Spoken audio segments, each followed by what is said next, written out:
India news Haryana, अपनी बोली अपना चैनल।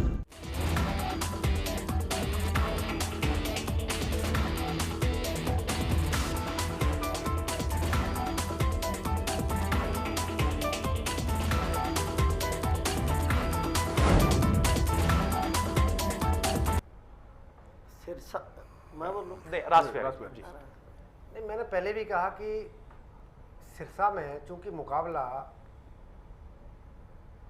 मैं इंडियन नेशनल लोकदल और भाजपा और हजका का जो गठबंधन है उसके बीच मुकाबला है। कांग्रेस वहाँ भी उस तरह से मुकाबले में नहीं है। और मैं डागर जी से मतलब बात से इत्तेफाक नहीं रखता। मुझे लग रहा है कि हरियाणा में, जैसे अजय जी कह रहे हैं कि हरियाणा में कांग्रेस 1-2 सीटों पे मुकाबले में है। मुझे हरियाणा में कांग्रेस, अगर सारा हमने देखा भी जितना सीट, मुझे कांग्रेस कहीं भी मुकाबले में लगती नहीं दिखाई देती। ये जरूर है कि क्योंकि सुशील इंदौरा एक बड़े नेता रहे हैं, लेकिन बदली हुई परिस्थितियों में मोदी का भी नाम है और उसका फायदा सुशील इंदौरा को मिल सकता था। पर जो एक अपना इंडियन नेशनल लोकदल का जो अपना आधार है सिरसा में, उनका अपना वहाँ पर काफ़ी असर रहा है, तो उसकी वजह से वहाँ पर इंडियन नेशनल लोकदल को फायदा हो सकता था। लेकिन अगर जैसे हम सब लोग कह रहे हैं कि मोदी की लहर अगर चल रही है, तो मोदी की लहर अगर चल रही है तो वो सभी सीटों पे चलेगी। वो ये नहीं कि 4 सीट पे मोदी की लहर चलेगी, 4 सीट पे नहीं चलेगी, या 2 सीट पे कोई चलेगी। क्योंकि इस वक्त चुनाव जो है वो इस बात पे चुनाव है, वो केवल हरियाणा का चुनाव नहीं है, वो इस बात का चुनाव है कि हमको देश में एक स्थिर सरकार चाहिए। एक ऐसी सरकार चाहिए जो विकास वो कर सके। एक ऐसी सरकार चाहिए जो लोगों को रोजगार दे सके। एक ऐसी सरकार चाहिए जो किसानों का और साथ साथ में उद्योगों को बढ़ावा दे। तो इस नाते नरेंद्र मोदी का नाम हरियाणा में को पहली बार, ऐसा नहीं है कि ये जो मैं जवाहर जी की एक बात से मैं यहाँ इत्तेफाक नहीं रखता हूँ कि ये पहली बार ऐसा है कि जो सब सिर्फ मोदी के नाम पर चुनाव लड़ा जा रहा है जी। पहले ऐसा नहीं है। पहला चुनाव के अटल बिहारी वाजपेयी के नाम पर हरियाणा में वोट पड़े थे। अटल बिहारी वाजपेयी की सरकार अगर बनी है तो उसके पीछे एक लंबा संघर्ष था और ये राम मंदिर आंदोलन के नाम पर एक केंद्र में सरकार बनी थी। या हम ये कहें कि जब अगर 1989 में एक गैर कांग्रेसी सरकार अगर बनी थी तो वो जो बोफर्स घोटाला और राजीव गांधी के खिलाफ जो एक माहौल बना था उसको लेके बनी थी। लेकिन जब 1996 में सरकार बनी थी तो उसके पीछे 5-7 साल का जो राम मंदिर आंदोलन का जो इतिहास रहा, वो सरकार बनाने में बड़ा कामयाब रहा।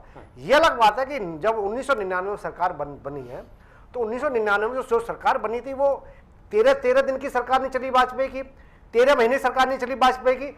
और जब कारगिल युद्ध के बाद जब चुनाव हुए तो उसका फायदा भाजपा और मतलब एनडीए को मिला और उसमें सरकार बनाने में उनको मदद मिली। लेकिन इस वक्त अगर कोई देखे भारतीय के राजनीतिक इतिहास में देखे तो इंदिरा गांधी के बाद में पहली बार कोई करिश्माई नेता के तौर पे नरेंद्र मोदी उभरे हैं। इंदिरा गांधी ने कांग्रेस तोड़कर 1971 में गरीबी हटाओ का नारा दिया और सभी को चित कर दिया। और इसी तरह से मोदी ने जो विकास का नारा दिया है, जो ईमानदार सरकार का नारा दिया है, जो एक नई लहर जो उन्होंने जो लाने का वादा किया देश में कि हम नई तरह की सरकार आपको देंगे, ऐसी सरकार देंगे जिसमें सबकी भागीदारी हो। तो इस तरह का करिश्माई जो चमत्कार जो देखने को मिल रहा है वो नरेंद्र मोदी के नाम पर मिल रहा है। इसी कारण चाहे वो हिसार की सीट हो, चाहे वो सिरसा की सीट हो, तो पहले तो हम ये सोचते हैं कि अगर नरेंद्र मोदी के नाम पर, अगर वास्तव में नरेंद्र मोदी के नाम पर वोट पड़ रहा है तो निश्चित रूप से हरियाणा जनहित कांग्रेस को फायदा होना चाहिए, चाहे वो सिरसा हो चाहे वो हिसार हो। अगर, क्योंकि ऐसा नहीं है कि अगर इंडियन नेशनल लोकदल का अपना आधार सिरसा में है तो हरियाणा जनहित कांग्रेस को वहां नुकसान उठाना पड़ सकता है। हम नरेंद्र मोदी की चर्चा काफी कर रहे हैं, हम बीजेपी हजका गठबंधन की भी चर्चा कर रहे हैं। हमें लगता है डागर साहब को भी समय मिलना चाहिए। डागर साहब, ईमानदारी से बताइए, सिर्फ दावे नहीं, कौन कौन सी सीटें ऐसी हैं आज की तारीख में वोट पड़ने के बाद हरियाणा में जिन पर आपका दावा मजबूत है? 10 की 10 सीटें हम जीतेंगे, ये एक बिल्कुल मंच का बयान है। इससे अलग हटकर ईमानदारी पूर्ण विश्लेषण क्या है? किन सीटों पर आप अभी भी अपना पुख्ता दावा ठोक रहे हैं? देखिए, हमारा तो पुख्ता दावा 10 की 10 सीटों पे है। हमारा किसी से गठबंधन नहीं है, कोई उधार के हमारे उम्मीदवार नहीं है, हमारी कोई डेवलपमेंट में कोई कमी नहीं है, कोई कमिटमेंट में कोई कमी नहीं है। हमारा तो दावा 10 की 10 सीटों पे है हमारे माननीय मुख्यमंत्री जी ने भी कहा है कि भाई 2009 का इतिहास हम फिर ये तो दोहराएंगे। सर हर राजनीतिक दल दावा कर रहा है। ये तो इंडियन नेशनल लोकदल के नेता भी जुड़ेंगे, वो भी ये कह रहे हैं कि हम भी 10 की 10 सीटें जीत रहे हैं, आप 16 तारीख को देख लीजिएगा। लेकिन स्थिति आपके सामने है, हर जगह तजुर्बा भी आपके सामने है। अभी भी कौन सी ऐसी, यहाँ तो लोग ये मान रहे हैं कि आप रोहतक की सीट भी लूज कर रहे हैं। देखिए इनको पता पड़ जाएगा, जो लोग मान रहे हैं कि 16 तारीख को सबके सामने रिजल्ट आ नहीं, जाएगा। अम्मू जी ने अभी कहा, नहीं अम्मू जी तो 10 में से 20 भी सीट दे सकते हैं। अम्मू नहीं जी नहीं, क्या पूरे बात दिन है? अभी ये चर्चा करते रहे, आप ओम कैसे प्रकाश कह जी रहे हो ने भी आप? यही कहा। वो सीट, अरे भैया बात सुनो, उन्होंने कहा ईमानदारी से बता दो कि आपका विश्लेषण क्या है। ईमानदारी से सच में बता दो कि आप सच सारी की सारी हार रहे हैं। हम कह रहे हैं हम सारी हमारी 10 सुनिए, देखिए अम्मू जी, अम्मू जी ना हमारा गठबंधन है, ना हमने उधार के उम्मीदवार लिए, ना हमारी स्थिति ऐसी है आप कि भाई हरियाणा हमारे का उम्मीदवार इतिहास नहीं है। दोहराएंगे। आपकी पहले भी हालत बहुत बुरी हुई है।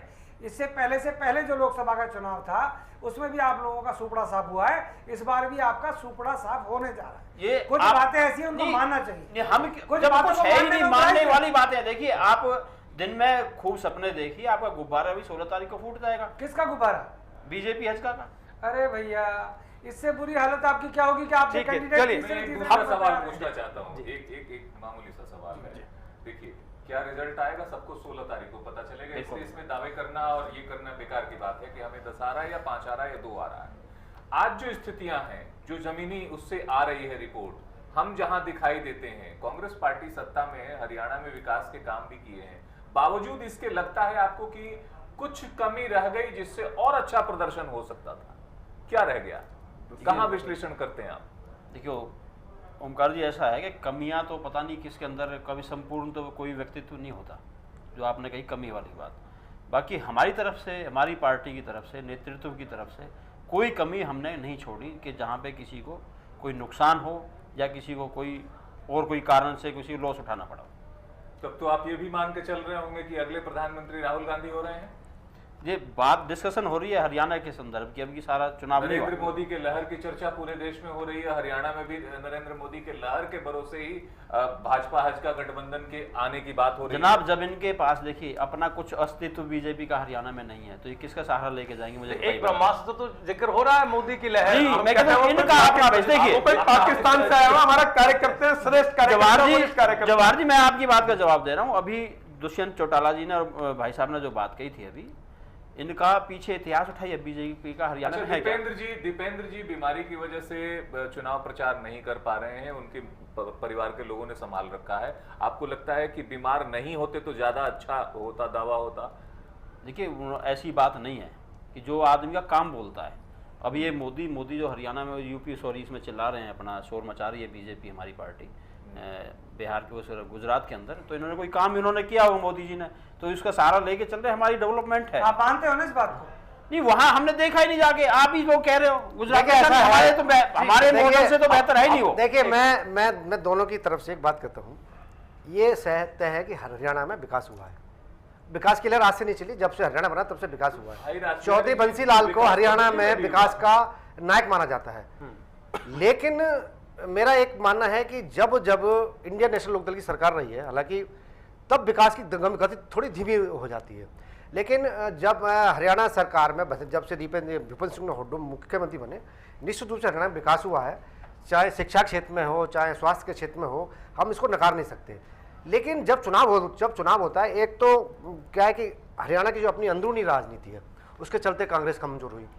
दूसरा, जो राष्ट्रीय स्तर पर जो चाहे वो प्रधानमंत्री मनमोहन सिंह का कामकाज रहा हो, उनका राजकाज का तरीका रहा हो, चाहे वो राहुल गांधी का अपना प्रदर्शन रहा हो, उसकी वजह से भी कांग्रेस को कुछ हरियाणा में झटका लगा है। ये बात माने चाहे ना माने, लेकिन क्योंकि हरियाणा में मैं एक मानता हूं कि हरियाणा में भूपेंद्र सिंह हुड्डा ने एक अच्छे मुख्यमंत्री तौर पे काम किया। लेकिन चूंकि हरियाणा का विकास बनाम राष्ट्र का विकास में चुनाव हो रहा है, इसलिए हरियाणा का विकास इसमें छोटा रह जाता है और राष्ट्र का विकास एक बड़ा मुद्दा बन जाता है। और वो राष्ट्र के विकास के नाम पे, क्योंकि राष्ट्र का विकास का मतलब केवल कुछ सड़कें बना देना, कुछ फैक्ट्री खोल देना, कुछ ग्रांट बांध देना, ये नहीं होता। राष्ट्र का विकास होता है कि हमारी आर्थिक नीति कैसी होगी, हमारी विदेश नीति कैसी होगी, हम अपने पड़ोसियों से कैसे संबंध रखेंगे, ये सब होता है। क्योंकि अगर आप देखेंगे कि केवल हरियाणा का विकास बात नहीं है, हरियाणा में भी हरियाणा के लोग भी ये मानते हैं कि पाकिस्तान के खिलाफ भारत सरकार ने जिस तरह से कार्रवाई करनी चाहिए थी वो नहीं की। हमारे सैनिक में मरते हैं, सीमा पे हमारे रोज गोलियां चलती हैं, हम केवल पाकिस्तान को ये कहकर के अब की बार दिखाना तो हम देख लेंगे। राजबिहारी जी, हमारे सैनिकों की गर्दन काट के ले जाए। मैं वही बात कर रहा हूँ, ये सब घटनाओं ने आपके टाइम में पार्लियामेंट में भी घुसे थे, ये गर्दन की बात कर रहे हैं आप। जवाब गए पार्लियामेंट तक घुस आए थे, आपकी तो सिक्योरिटी बड़ी अच्छी थी, इंटेलिजेंस बहुत बढ़िया काम कर रही थी। आज तो वोटिंग का दिन था, हम आज वोटिंग पर रहना चाहते हैं। अभी हम एक एक संसदीय क्षेत्र का विश्लेषण करके देखेंगे, क्योंकि हमारे पास 3 सम्मानित पत्रकार यहाँ मौजूद हैं। अजय शुक्ला जी हैं, रासबिहारी जी हैं, ओंकारेश्वर जी हैं। लेकिन जवाहर जी से हम टिप्पणी ले लेते हैं। जवाहर जी, आप कुछ कहना चाह रहे थे काफी देर से, डागर साहब की किसी बात का जवाब देना। डागर जी बता रहे हैं कि हरियाणा में विकास हुआ, रासबिहारी जी ने भी कुछ हद तक उसका समर्थन किया।